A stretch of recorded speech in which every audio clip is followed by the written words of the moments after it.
I will be back here. I will be back here. And I will be back with vengeance. You will not get the best of me, no sir. 3rd and 3. We'll see a pickup sometime on the right side, possibly. Montana looking, throwing in the end zone.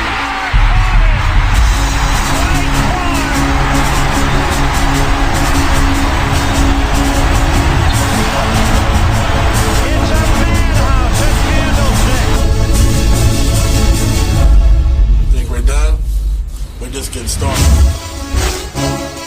Young almost falls down, throws to the end zone.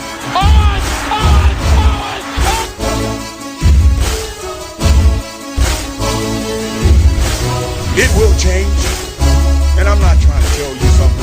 It's going to change. It's not like that. Okay, but I want you to understand where I'm coming from. It will change. And it will change because they wanted to change, not because of me. It will change because they want to be champions. Smith in a gun with Moore on his left hip. 3rd down, Alex takes the snap. Alex looking, got it, post, and it's good! Touchdown, 49! Vernon Davis with the play of his life! It all comes to this 4th down. 4th and 4 at the San Francisco 10. Ryan in a shotgun. Rodgers to his left.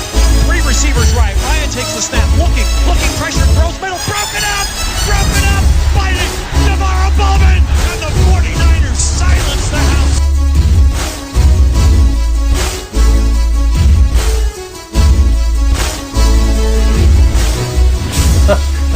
What's up, gold-blooded people? A lot of ways we could have started this, but I've been waiting to talk about this for weeks and weeks. And literally, an hour before the game, Steve ruined it. Steve is the reason the 49ers lost the Super Bowl. So for those of you who don't know, which none of you do, because none of you are involved in our group For text every message, single person other than the four people of us, here. yeah.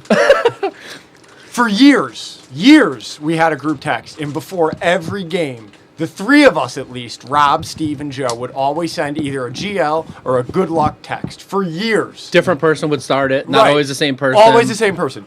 And then, at the beginning of this season, no one spoke about it, and it just stopped happening. And the Niners go on a fucking tear. It wasn't discussed. Nothing. It wasn't. It was just, we collectively. Just kinda happened. Right. It organically happened. Now, let me tell you how close I came to fucking this up. The night before the Vikings game, I came to see you at the shop. Matt English said to me, "Good luck with the game tomorrow."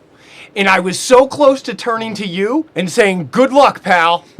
But I stopped myself and said, "Giddy up," because the G was coming. And I just ran a giddy up, and I spun and got the fuck out the door, right? And then 15 minutes before fucking kickoff, this fucking cuck sends a fucking good luck text. It was then I knew we were doomed. I didn't even have to watch the game, to be completely fucking honest with you. I knew. In my heart of hearts, I knew it was fucking over. Put it on Steve. When I read it, I went, oh no. Yeah. Like, And then I didn't address it at the time. I No, just me sat neither. on it. Me ne- I and just I- sat on it. I said, hopefully this never comes back. Then we never but talk I about was, this but again. I was planning on having this conversation on the victory side of things. Like, hey guys, we all did this, and this is why we won the fucking Super Bowl. And then I had a conversation with Michael Curran about it. He was like, yo, I almost sent the same text. I gotta be honest with you. I was like, Curran, I gotta be honest with you, bud. That would have been a problem. Steve, what the motherfuck? I will take this one on the chin. The very second I hit send, I said, oh no. How was that radio silence after you sent it? Because there wasn't another text It made sent it the even entire worse. game. Nobody responded at all. No words spoken. And I know that everybody was on the same exact wavelength. So then the 49ers are winning the fucking game, right? 21-10. And I'm looking at Jessica. I'm like, is this shit really about to happen? But just my phone is just lurking there laughing at me on the fucking table. You just laughing. have it open to my good I luck just test. know, I know what's going to happen. So, Steve, you want something to say? That's what I'm starting with, you fucking cuck. I did a lot of fucked up shit that day. You know what else I did that day? Would you bet on the Niners, too? No, not that bad. Oh, I doubt it's not that bad. As you guys are aware, you showed up to my house last week, and my flag was down. And my flag, my San Francisco 49ers flag, had blown off my house after the Vikings game, but before the Packers game. And I got to tell you, I contemplated whether I should put that motherfucker back up. You guys came in, you made a comment about how my 49ers flag was sitting on the ground. I kind of agreed with you. It's kind of fucked up. Got to get it back in the air. Right, this isn't as bad as the good luck text, I'll tell you I that. put the flag back up that day. Yeah, but they won games with the flag up. Yeah. But then it fell off. Yeah, but it was just a one-game thing. Yeah. All right. That's much less than This the was good- a season-long collective, like, And it was such a magical thing that nobody talked about it. never once. No, never It mentioned. just happened. And I've been sitting on it because, like I said, I almost sent one like the Seattle game, maybe week 17. Yeah. We all thought about it at least once. Oh, for sure. At least once. Yeah. As soon as he sent it, I knew it. I was like, "Oh no." Yeah. And then I said, "Hopefully that's my last thought of any of these good luck texts. Hopefully the thought I just had before the game is the last time I think about it." So you two didn't even discuss it privately? Nope. Or you Never. did? We never had this conversation. And I got to tell you, after the Matt English situation, I was dying to talk to you about it. So- I wanted to bring it up every week here for like the past 4 Well, or the 5 minute you weeks. bring it up, the magic's gone. So what was your reaction when I thumbs downed it? Yeah. Oh, the thumbs down was perfect. Oh, Thumbs down was fucking I perfect. concurred. I was just like, I know. Like, my heart dropped. Because I fucking knew it. When I saw the text, I looked at my phone and I was like, "Now's the time to do this. Right now. I Right this fucking second." do it. I got to be honest with you, the thumbs down, I didn't even, I was seeing red. I was upset. I was defeated already. And it really emphasized because, like, we're in a group chat where nobody uses expressions to communicate with each other. We never thumbs up or emphasize anything. It's just straight text, like no emoji use, just very straight to the point. And the And that's thumbs down exactly what from the thumbs Rob down was. Yeah, it's a very old man text conversation. It's Yeah. just words. That's it. Yep. Well, there's links. We send links. Yeah, but there's no emojis, I hear there's you. no- For sure. Yeah. No, I will take that one on the chin. And the fucking second I hit send, I regretted it. I'm fucked up. I got caught up in the moment, and I'm fucked up.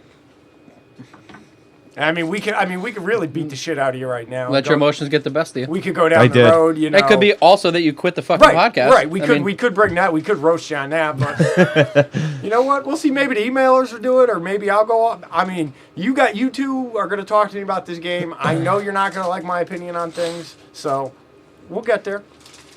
All right. And then I'm going to get pissed off, and then I'm going to attack you because it's easy. Well, So that's a preview of the next fucking hour and a half. synopsis. Yeah, there you go. There's the description and title. so, real quick before we get to the game, how feelings after this one compared to feelings after the last one? Joe, go. Okay, the biggest difference for me, which I know Rob can contest to, is I don't drink anymore. The last one, I was probably 15 Guinnesses deep by the end of the first quarter. So the immediate impact, I blew a load on my Willis jersey that night. Like, the immediate impact didn't hit me. The next day, I was bummed, and I had to listen to some shit. But this one hurts. Like, I'm fucked. I got to be honest with you. After the game and pretty much until I woke up Tuesday morning, I was not going to do the podcast ever again. I never wanted to watch the NFL again. I was convinced the fix was in. I was off the rails for the immediate 24 hours. I've since come to terms with some things. So, yeah, this is, for me, this is 10 times Well, worse. I'd like to know what you came to terms with. Just with the reality of the situation. This was supposed to be the, we'll get into that. Rob? This one, this hurt less for me, but also more. It's a weird thing. So at the time of the last one, I thought we were going to be there forever. It was the second year in a row we were in the NFC Championship. We got Jim Harbaugh. Kaepernick's playing the fucking lights out. We're not going anywhere. We're going to be in fucking 10 of these. We're perpetual playoff team now. That's where I was at. And now, best defense in the league with the most dangerous quarterback in the league. It's over. We're going to be back. Yep. And we were back in the NFC Championship the next year, and theoretically probably had a better chance to win the Super Bowl had we got through Seattle. Had they not robbed Navarro Bowman? But then now what I know is how quickly it can go away. I saw how quickly that can be gone, and to worse than it was before.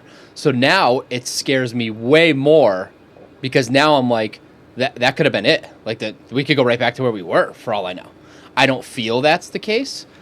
I feel that what this team has built is much more long lasting and built for the future, and that we're going to be a good team for a lot longer. But I do know how fast it can go away. Well, and I know that quarterbacks like Aaron Rodgers just hasn't even been back. Like, he can't even get back to the Super Bowl. And it's Aaron Rodgers. But on a more personal level, how did it hit you? Because last time you were on vacation and you just walked out onto a beach, you said. Yeah, but this time I have much more life stuff going on. I have 3 kids. I'm starting a business. I got way more to worry about than a bunch of children playing a game. Yeah. They're 20-something-year-old children, and they're playing a fucking sport. And, like, the reality is I'm 41 with 3 kids, a business that I'm starting, a house, and, like, the reality of, like, am I really going to be this upset that these guys didn't throw the football better? Yeah, like, that is the reality that I guess I came to today. I have something positive going on, like, as far as, like, career-wise. So, like, I said the same exact thing to myself. Like, it's a bummer. It's not. Yeah, I mean, I would much rather us be here talking about how we're the fucking greatest team ever and no one can touch us ever. That would be a much better podcast. Yeah, I would have had a much better week. Like I said to myself, I'm like, everyone on that team is younger than I am, including Joe Staley, I think. And, you know, you know exactly. what I mean? The guy they talk about being the old man they're trying to win for is 7 years younger than me. The coach might be younger than me, you know what I mean? Yeah. So I'm like, and like I said, I got some actual positive shit going on. So I'm like, you know what? I'm fucking bummed. And I think some of the, I was real conspiracy theory. I got to be honest with you, Monday. I was like, oh, the fix is in. The NFL didn't want the 49ers to win. That was never the fucking narrative. We didn't hear oogats about the fucking Niners all week. It was all about Mahomes, the whole deal. Yeah, I'm definitely taking this one. Better than expected, but without a doubt better than the last one, because the last one I was 23 years old, no girlfriend, no house, no kids.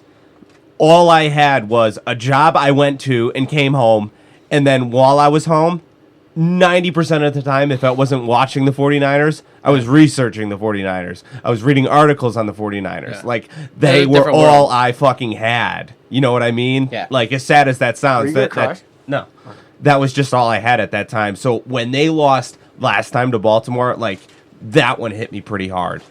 Much more harder than this one because, like what Rob said, you know, I got a lot more life stuff going on right now.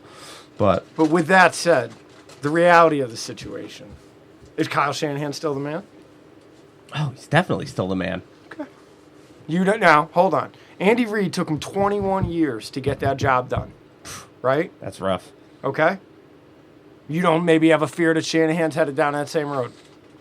No, I wouldn't call it a fear. And as far as winning championships, I mean, he sucks cock in championship games. He is terrible at coaching in championship games.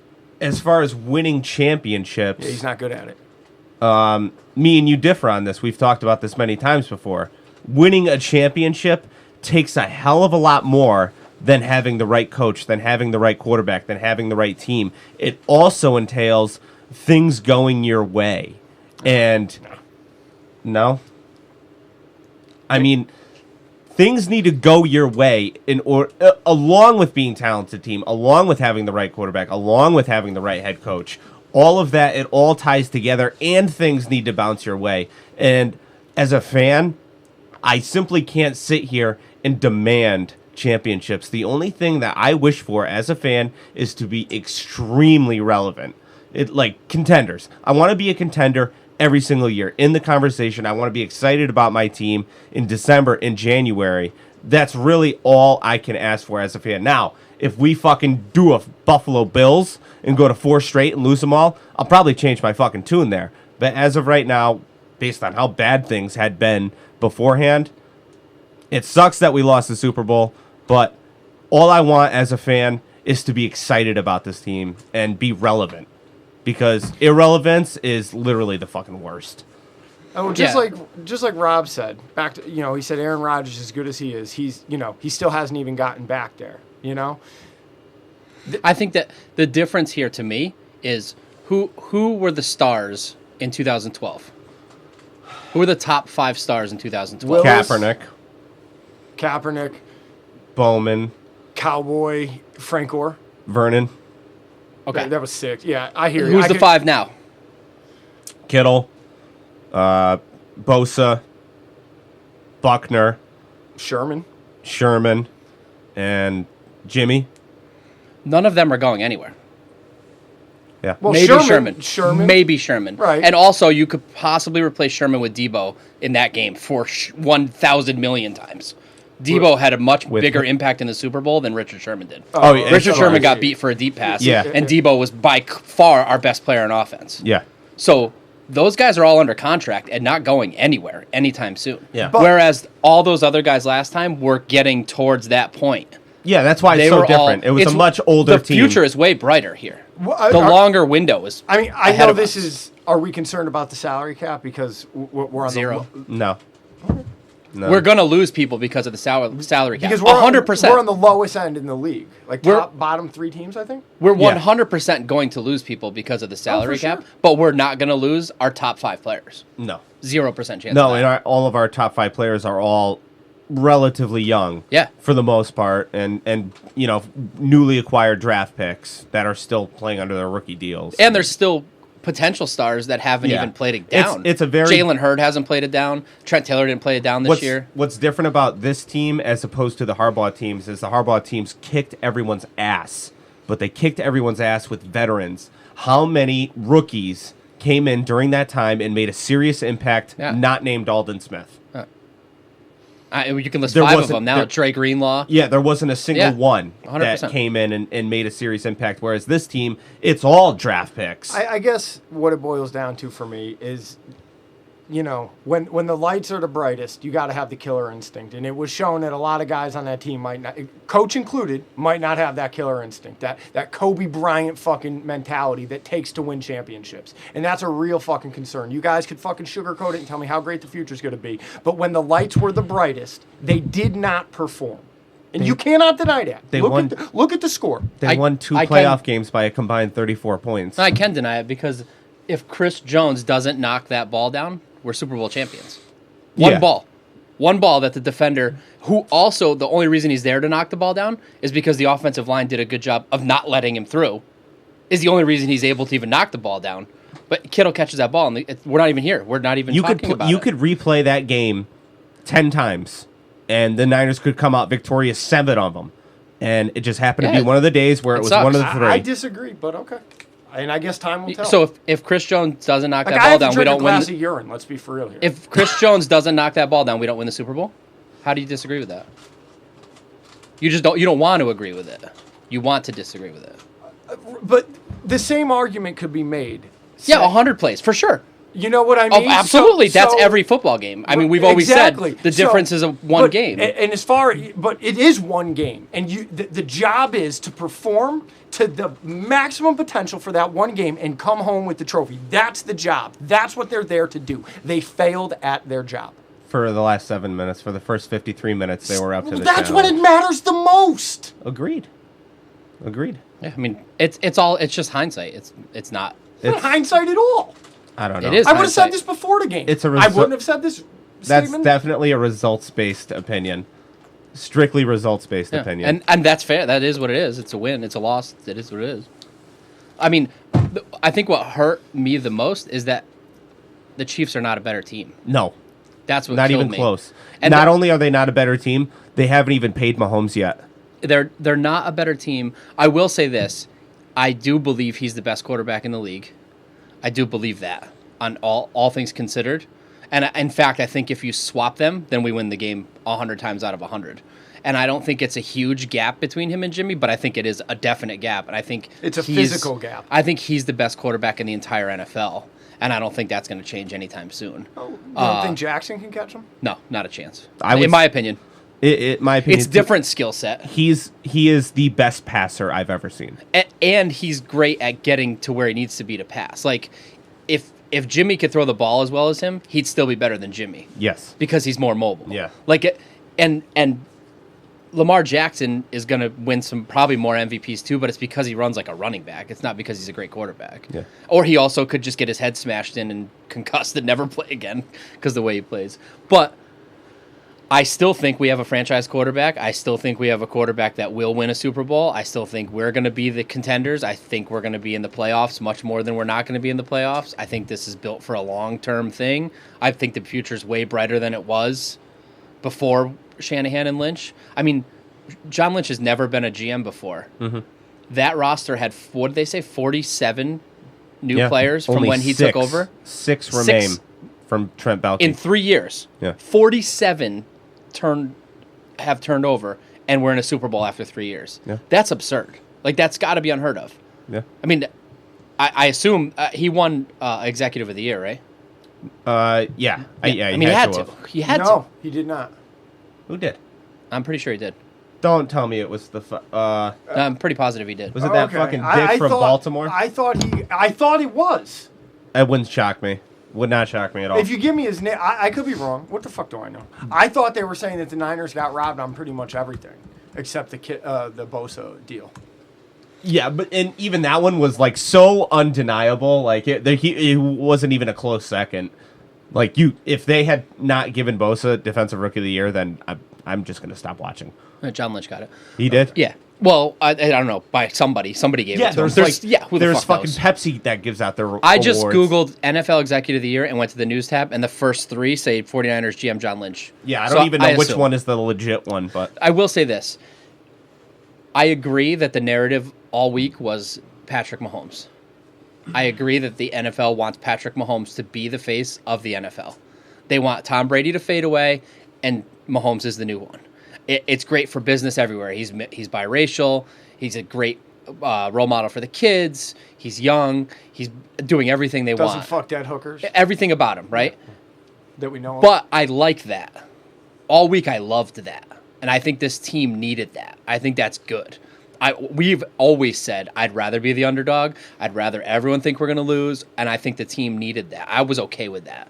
But there was some shady shit in that game that I don't like to blame the refs. I don't think the refs are the reason we lost this game. But there was some very clear bullshit in that fucking game. I'm shocked to hear you say this and not say that it happened in the 2013 NFC Championship game. I'm shocked. It's just some of it was so insanely bullshit that I don't and some of it that people think was bullshit I disagree with.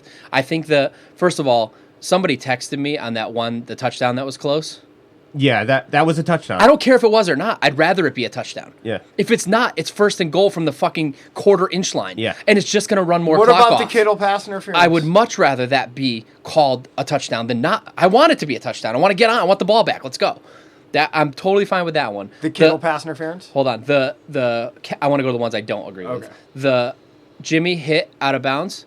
That's a legal hit. That's a legal hit. That's a legal hit. I don't care. If we did that to Mahomes and he got flagged, I'd fucking smash my TV off the wall. Yep. I would have fucking lost it. That's a legal hit. He hit him in bounds. And he didn't take him to the ground or anything crazy. He just hit him, yeah. Legal hit. You run with the ball, that's what happens. Mm-hmm. I do think the reason, I'm not sure if that was the same play or not, but the one where Jimmy rolled out and then just kind of went out of bounds, because the fucking Chiefs were offsides. Yeah. Who the fuck... First of all, I have the picture. Here's the problem I have. None of the replays. They didn't replay Nope. the one. Why are they not replaying it unless I'm fucking right? I know. How could you not replay the fucking shot of him jumping off? I saw it live. I can rewind it and watch it, and you don't show me the replay. Yeah, I think I have the game recorded. The helmet to helmet fucking hit insane. on Jimmy. Also that another wasn't one. replayed. 100%. The OPI, I'm okay. It technically is a flag. He did extend his arm, and it looks bad on replay. It's not going to get overturned. But I don't think you have to throw the flag. I think he catches it either way. They were letting so much shit go. That's what makes Why it, not let that one go? Agree. But because we know why.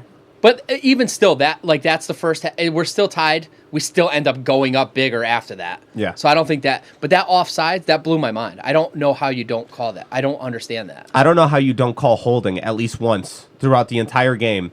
Their offensive line held the entire game because they couldn't win straight up. One of them was so bad where Patrick Mahomes rolled out to his left and he ran for a first down. DeForest Buckner, trying to get off his man to go run after Mahomes, is being held, and it was so bad that the offensive lineman, when he finally let go, he looked back at the line judge. You see him look back at the line judge.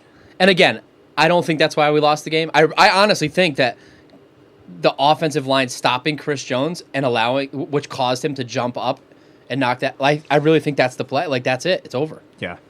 But I do think that Jimmy might have tried to make more happen if he thinks the offsides is going to be called. What does it matter? Let's get into the game. There's no way that I rewatched this game for no reason, because on a rewatch, you rewatched this. Yeah, you are easily the biggest psychopath at this table. I never ever thought that. I always thought you were a cunt. But now that you tell me you rewatch this game, you're easily more fucked than I am. I was definitely. He knew it was the last time he was ever going to have to do it. I took the loss in stride over the last 3 days. Oh, fuck that. You're rewatching it made it fucking worse. I don't know that I might have to go upstairs while you fucking talk about it, because that's how fucking unwilling I am to hear it. Okay.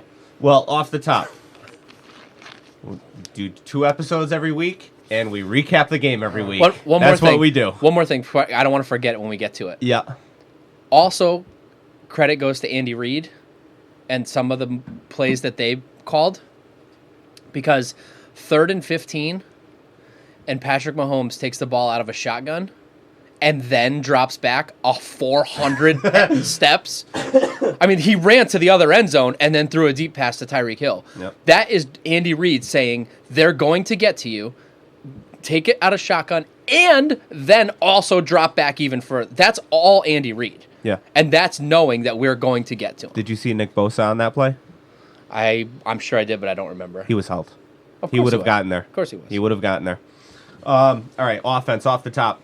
351 total yards, 210 passing, 141 rushing. We went 3 for 8 on 3rd down, 0 for 1 on 4th down, 2 for 2 in the red zone. We allowed 1 sack, 6 quarterback hits, and 4 tackles for loss, and committed 2 turnovers. Opening drive showcased the Debo sweep that was good for 32 yards. And then we ended up running a trick play with Debo. He ends up bailing on it and picks up the first down with his legs. So we're moving right down the field, no problem. And then things get a little sketchy. A bubble screen to Debo gets blown up on a 2nd and 8, and that was because of a missed block by Kittle. That was a rare missed block by Kittle. And then on a 3rd and 5, Jimmy's pass gets batted down by a lineman, and we're forced to settle for 3 points. There were times throughout this game where I didn't like the choice to kick the field goal as opposed to going for it on 4th down. But to start the game, you want to get points on the board. They say 75% of Super Bowl winners are the teams that score first. Well, and if you think it's going to be a shootout, right? Once you score first, now it's whoever gets the ball last wins the game. Yes. If everybody keeps scoring, and you know you're getting the ball at the second half, so if everybody scores on every drive, you're going to win the game. Yep. I'm sure that's the theory there, too. Get points on the board. That was the right call there. 4th and 5, settle for a 3-point field goal. Second drive, that practically begins in the second quarter. Our second offensive possession essentially happened with 30 seconds left in the first quarter. How insane is that? I liked that. Yeah, so did I. I thought it was a huge positive. If they're going to score, make it 15-play drives. Yeah, make it 6 Not minute, one play, 85-yard touchdown pass. Yeah. Agreed. Wear them out, and the more plays they make, eventually somebody's going to make a mistake. Yeah. Keep the pressure on until they fuck up. Yeah. You expect more than one possession in a fucking quarter. Yeah. Anyway, second drive, Jimmy opens up the drive with an 18-yard strike to Sanders, finding a soft spot in the zone. And then After eluding pressure in the pocket, Jimmy just throws up a prayer to Debo that gets easily picked off. Yeah, and what the fuck? I completely disagree with what you just said. He didn't throw a prayer. He's He trying to got throw that hit. ball out of bounds. Yeah, he got hit or something. Yeah. He got for hit, sure. and he's trying to throw that ball out of bounds. Yeah. First of all, every goddamn fucking analyst telling me that, there's that one that Jimmy, every game, no, that's not his mistake every game. His mistake every game is not accounting for the middle linebacker, and the middle linebacker picks him off. That's the problem. This was a duck that he was trying to throw out of bounds. I took it as he was just trying to get it in the vicinity of Debo to not get an intentional grounding. Yeah, but out of bounds. I didn't know that he was trying to throw it out of bounds. That's what I'm guessing. I don't know. That makes a But lot more sense. That's the vibe I got from it. He's just trying to not take the sack and not get an intentional grounding. If you Yeah. get it past it's got to be past line of scrimmage and somebody's got to be in the area. Yep. That's what I thought it was. It's certainly not what we're used to his bad pick being. Right. His bad pick is usually over the middle, and a linebacker steps It in. looked a lot like that Minnesota pass that he threw where he got hit as he threw, and Kendrick Bourne Right. just somehow came up with it. Right, exactly. Bailed him out. But, yeah, not that time. That got picked off, and that was on a 2nd and 12 play. So in his mind, he's thinking, if I take a sack here, it's going to be 3rd and forever. So he's got to get the ball off. You can't take a sack in that situation because that can just completely kills your drive. There's a lot of times where you do take the sack, can't take a sack there. So 9 minutes to go in the second quarter. We're down by 7 at this point. You got a jet sweep to Debo again that jump starts the drive with a 15-yard gain. Raheem Mostert, Tevin Coleman alternate runs of 10-plus yards apiece. And the drive was capped off with a 15-yard touchdown pass to Kyle Juszczyk, who, I mean, credit to him. The catch, the way to shed the tackler and run in for the touchdown, that was a big play. Yep. Then the offense gets the ball back. We don't get it back until 59 seconds left in the half. We can, if you guys want to talk about the time management aspect of not calling a timeout. Well, was that the one that there's controversy saying Lynch didn't agree with? Is it that one or one at the end of the game? The one where Lynch didn't agree with Halftime. because it showed Lynch on the screen motioning timeout Right. after we stopped them on 3rd down. But That's the way that he's played that every game this I year. know, and he did it in the Minnesota game, and I didn't like it then. But I feel like he does that when he feels like, okay, it's a tie game, but our team is taking it to them, and that's going to carry over in the second half. And we're getting the ball after the half. But I didn't feel like we were necessarily taking it to them, and the opponent that you're facing. Agreed. You can't put enough points on the board. No. I mean, you're not facing Kirk Cousins. You're facing Patrick Mahomes in one of the best offenses we've ever seen. That's that killer instinct, Poppy. You have got to take advantage of every single time you get the ball. And it's got to be I saw that. I saw it earlier. It's got to be an opponent-based decision. Who are you facing? How aggressive do you need to be to beat this team? That's exactly why he did what he did. Because you don't want to risk giving Patrick Mahomes the ball back with time. Well, playing aggressive isn't playing scared. Yeah, I mean, he played conservative. You definitely, the worst thing that could happen is you don't get a first down and Patrick Mahomes gets the ball back. Oh, I totally That's by far worst case scenario. I understand the risk, but when you're facing a Patrick Mahomes, you have to take every opportunity that you have to move the ball down the field. Agreed. We could have gotten the ball back with 2 minutes and 30 seconds left, and that's plenty of time for our offense to get in a scoring position. I disagree. I think what he did was right. I think by keeping more time on the clock, also having less timeouts, and then first down you run the ball and don't get anything, and you're trying to run the clock a little bit now, and then now it's just quicksand, and Patrick Mahomes is going to score on you. So when do you disagree with doing that against a bad team? Try and score against a bad team before halftime? I think if you make... I can tell that you're trying to lead me in a pointed question and get me to say something I shouldn't say. So I don't. No, I'm not. I don't know when I disagree with it, but I agreed with it in this game. That's what we're talking about. Okay. I don't. Worst case scenario is you give Patrick Mahomes the ball with time, and they have 3 timeouts. The Chiefs still have all 3. I understand the risk. But what I'm saying is, if George Kittle doesn't get called for OPI, we're not even having this talk. So agreed.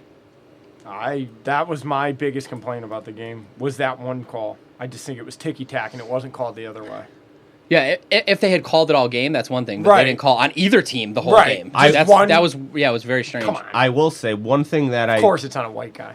I love is when we're in a pressure situation, we can open up a drive with an explosive run because the other team is expecting us to pass, and it always seems to work. But it didn't work this The one time, yeah. It didn't work Yeah. this time, and you know why? Is because the other team knew we were playing conservative. They get a know clock? we're being conservative by running the clock. So why would you run the ball when they know that you're being conservative? I didn't agree with the run call on first down or any of I don't know. I didn't like that entire sequence, but like Rob said, Kittle doesn't get called for offensive pass interference. We don't even talk about that ever All right, again. so now what did we think? Was anybody actually offended by the halftime show? I barely watched it. I didn't watch it. I didn't watch it all. Okay. Well, Chris, did you? Were you awake? Did you see it? I was actually moving around the whole game. We had TVs everywhere in here. All right. I didn't see the halftime show.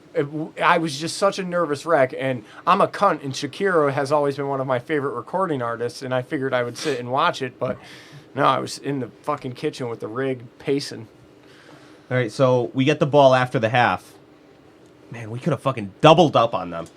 Jimmy finds Sanders for a 15-yard gain. He actually had to throw it slightly behind him. The guys doing the game said that he had to throw it to lead him. He would have gotten more yards if he led him, caught it in stride. If he led him, that ball would have been picked off.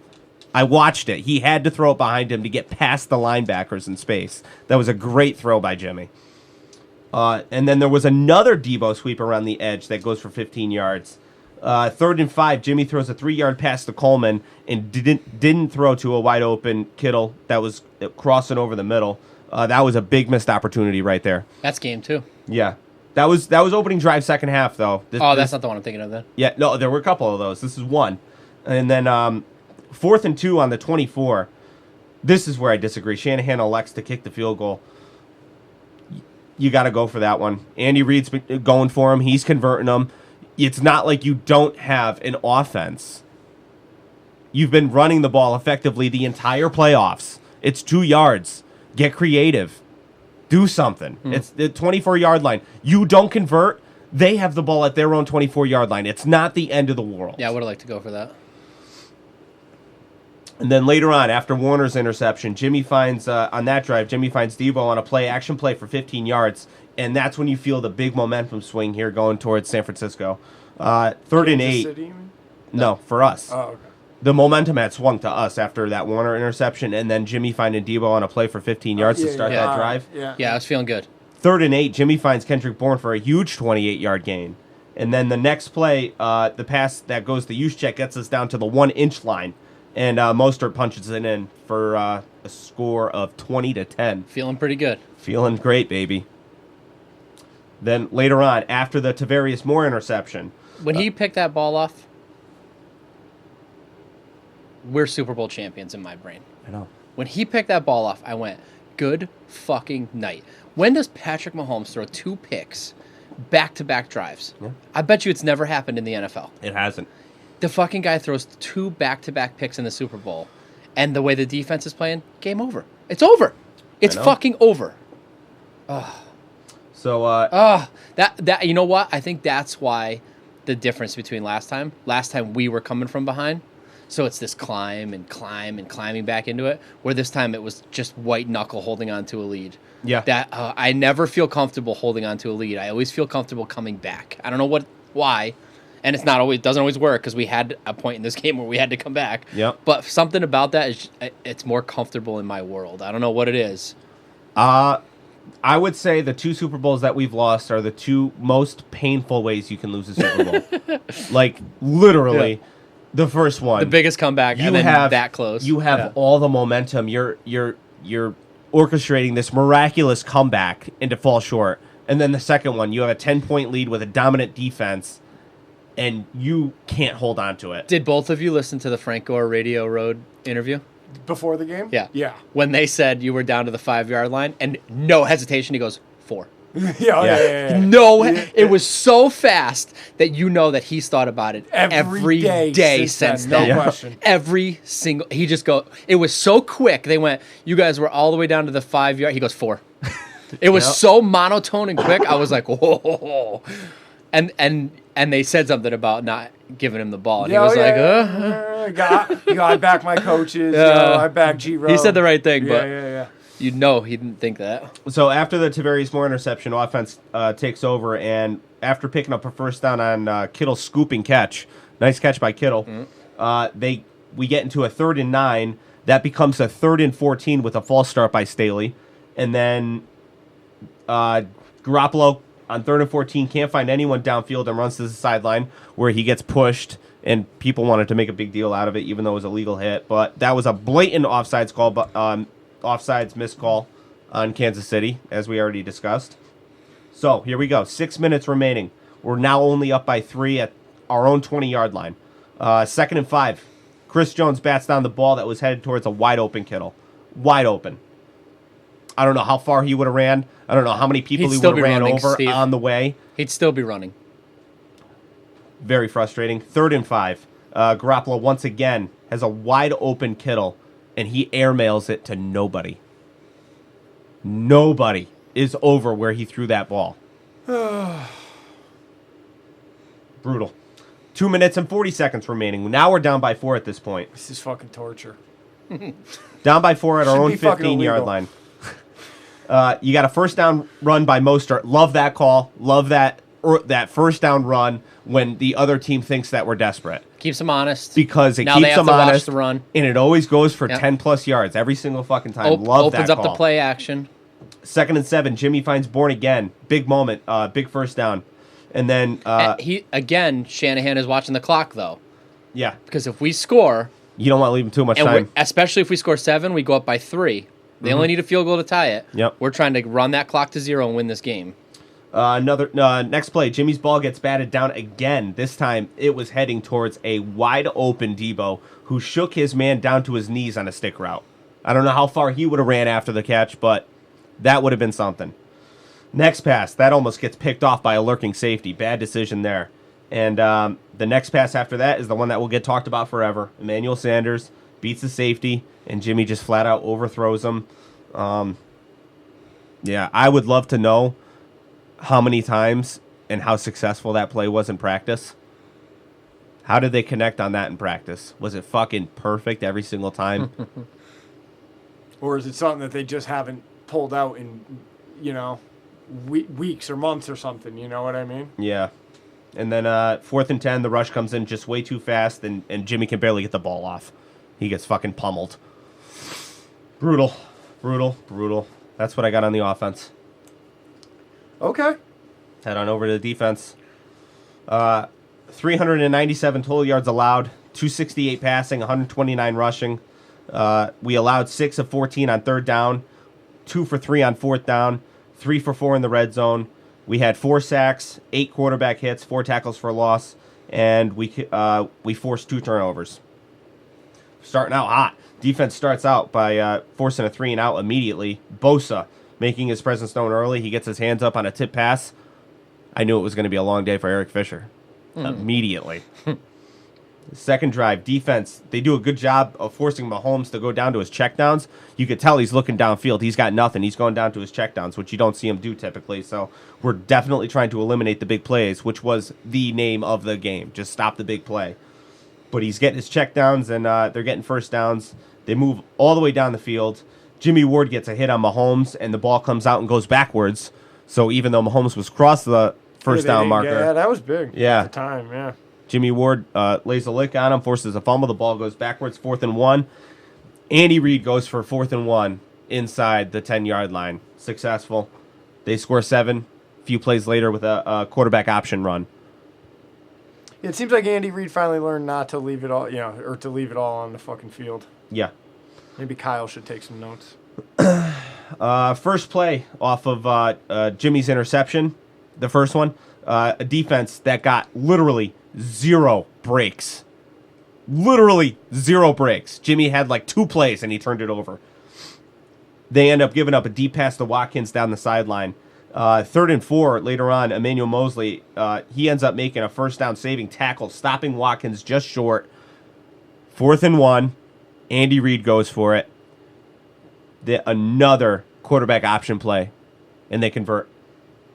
But later on, Tavarius Moore makes a great play in the red zone on a 3rd and 7 to break up a pass over the middle, and Kansas City's forced to settle for 3 points. So that was big. Big play by Tavarius there. Later on, after tying it up at 10, the defense starts giving up like 3 straight chunk plays of 10-plus yards in a row. And if you look on the field, you see all of our backup defensive linemen. They're trying to get the starters a break at this point. The starters get back on the field, and they end up forcing a 4th and 13 with 1:48 remaining.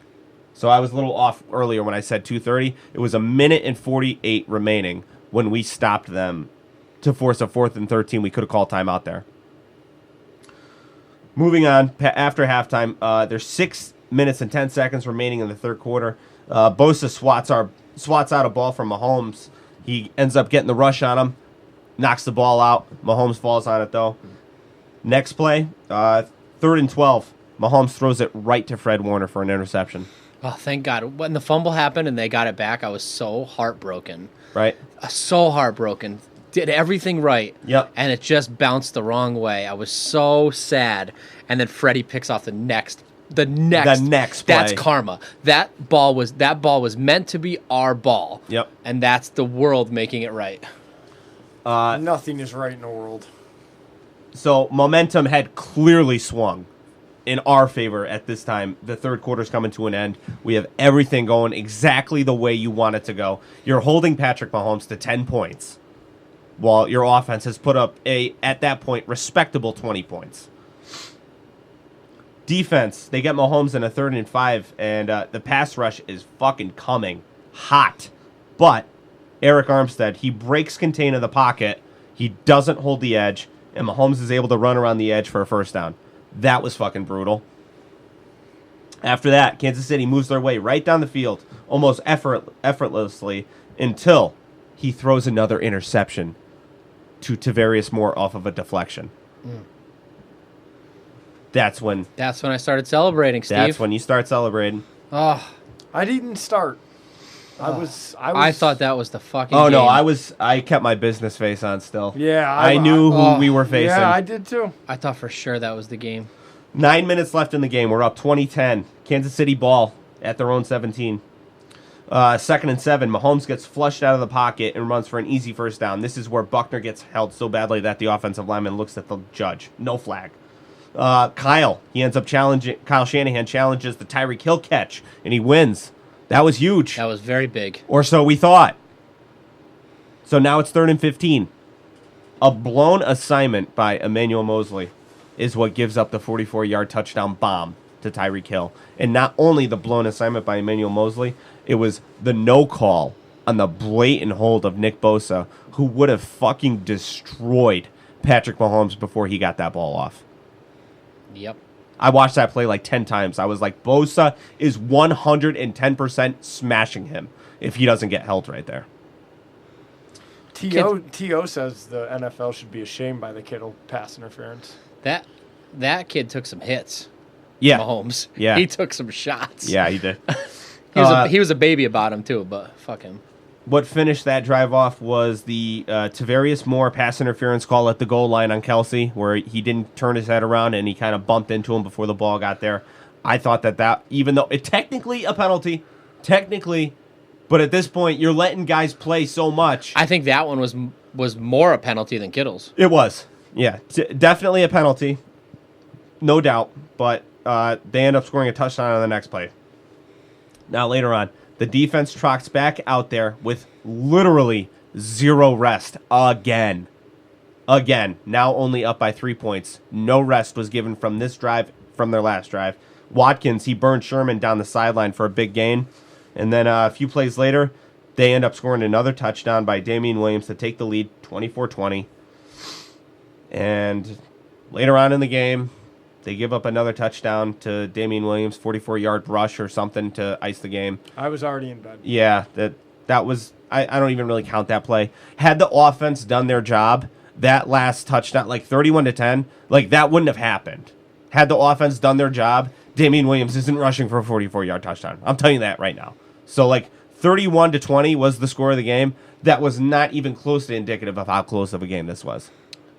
First of all, Damian Williams is an idiot for running it for a touchdown. Yeah, right. As soon as he got the first down, all he has to do is lay down and the game's over. I know. Like, the game was over when they got the ball. I'm like, game's over. And then this idiot, when he's running down the field, I'm like, is he really going to score right now and give us the ball back? Like, as much as it's a shot in hell miracle situation. It's a shot. It's something. Yeah. All he had to do was fall on the ground and it's over. Yep. It was so strange. Yeah, that's all I got for the defense. I'm sure we'll talk about it a little bit more. We'll do our Beast of the Week and all that stuff. But real quick, special teams, opening punt, Richie James muffs it. Oh. I was like, is this Kyle Williams all over? Yeah. Again? Come on. Talk about a fucking rough night for him, man. I mean, with 2:44 left in the when game. he takes that out of the end zone. He takes it out of the end zone. Why? He hasn't gotten to the 20-yard line all night. Ended up on the 18, right? Yeah. With 2 minutes and 44 seconds to go after we just lost the lead, he thought it was a good time to take that out of the end zone. He thought he was going to be the savior. He hasn't. I've been a Richie James truther for a long time now. He has been fucking rough the last month. Rough. Brutal. Anyway. You want to do our thing here? Well, you want to pick him? I'm not singing nothing. All right. Offensive Beast of the Week. I mean, I think it would... I was looking at the stats, trying to find someone else to put on the list, but I couldn't. See, it's not all about stats, though. I just go by what I see. Sometimes I see something. Yeah, but what? Who was better than him? I gotta... I'm 50-50. I'm 51-49. 51 leaning Deebo Samuel. That's my pick. He was hot all night. I have no idea why we stopped running the Deebo sweeps that were working all night. They couldn't stop it, but we didn't go back to that. Deebo Samuel is my offensive beast of the week. Who was your close second? Use check. Okay. That's fair. I'm going to go with Robbie Gold because I'm just disgusted by everything, so fuck it. He put some points on the board. That's Debo all day. Yeah. Defensive beast of the week. Buckner. He was an animal. The sack was solid. Bosa was an animal too, but you can't discount Freddie's interception, but to me, DeForest was a wrecking machine all day. There were a lot of great individual defensive plays made during this game, and even Tavarius Moore. Yeah. Huge plays. I'm going to give it to Bosa because the only thing I've been able to stomach watching was him crying, and I liked it. Yeah. It's Nick Bosa is an easy one for me. He was bringing it all night. I cannot believe that we have him. Like, Well, he's here, Steve. A fucking generational player. Like, he's ridiculous. Let me ask you something. How the fuck did Stephon Gilmore have more effect on the league than Nick Bosa? I don't know. I really He's don't. a fucking cornerback. I don't know how to answer that. It's impossible for a fucking cornerback to have a bigger effect on the entire season. The best of the cornerbacks to have more effect than the best of the pass rushers. It's all about timing with those awards that get given out. And by the second half of the season, first half of the season, Bosa did ridiculous things, put up ridiculous stats. Second half of the season, his stat line started to get a little quiet. Yeah. He never played bad. But he probably saw doubles, and then Armstead stepped up. But Yeah. but let's say Stephon Gilmore is the best cornerback in the league by double. Throw the ball on the other side of the fucking field. You can't avoid the pass rusher by it's fucking mind blowing. Oh yeah, the value to it's me is fucking no mind-blowing. question. It's mind blowing. If you ask me to trade Nick Bosa for the best secondary player in the league, I'm not doing that. It's the same reason that the MVP every year is going to be a quarterback. Yeah. Because that position is just more. It's Yeah. just more. It means more. Like, you could catch the most passes in the league with the most yards and the most touchdowns, but you didn't have the biggest effect on the year that the quarter. It blows my mind.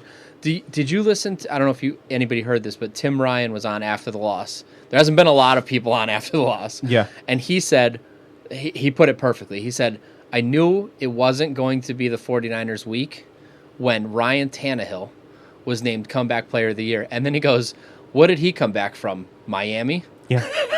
No, the better one was the what he talked about, the play of the year. Yeah, do you know what the play of the year was? Do you have any idea what the play of the year was, Joe? You're going to love this. Like for Okay, the first of all- 49ers or No, for the no, NFL? for the NFL. The No, no, no. entire. What do you think the play of the Hold year on, was? hold on. No, I got a way better way to do this. Okay. The entire season in the entire NFL. Yeah. Guess what team had the most important play of the year? Let's start with that. Cowboys? Yeah. Nope. Niners? Nope. Jacksonville's a good guess, but nope. Tennessee? Nope. Not Miami. Yes, Yep. Miami Dolphins. The Miami fucking Dolphins. What was the play? They're not even in the fucking playoffs. How could you have the play of the year if your team means fucking nothing? Did they even It was- win that game? Well, it's better. It was a fake Oh. field goal Yeah. Where the Turned guy threw the ball. touchdown. Yeah, I know the play. to beat the Eagles, who made the playoffs. It had literally no effect on the NFL fucking Yeah, because season. the George Kittle run against this. Or How Cassidy run could against any this other Hayes. play possibly? You know what else? Dre Greenlaw. That's the only one that's That's close. my play. That's the only one that's fucking close. Yeah. Wasn't there like a 99-yard return? There's got to be 10 plays. Got to be 10 plays better than a fucking Dolphins fake fucking field goal. What a fucking joke. When he said, "What did Ryan Tannehill come back from?" The Dolphins. That was, I mean, the fix is in on every the guy's level. knee was blown apart, and he made it to the Super Bowl the next year. How is that not comeback player of the year? Insane. It's- Absolutely And John insane. Mind-blowing. Harbaugh's the coach of the year. Yeah, insane. Absolutely wild. You want to do the particulars? Yeah. Yeah. Yeah. Yeah. Instagram, Gold Blooded Podcast. Twitter, Gold Blooded Pod. Emails. These guys will be around. I'll be around for one more after this. goldbloodedpodcast@gmail.com. Yeah. Joe doesn't like requesting for Patreon donations during the off season. Technically, it's Fuck the off that. season. Pay me, motherfucker. But if you feel so inclined, patreon.com/Gold Blooded Podcast. I think that wraps up this one. We got one more coming down the pike tomorrow. Fuck off. Yeah.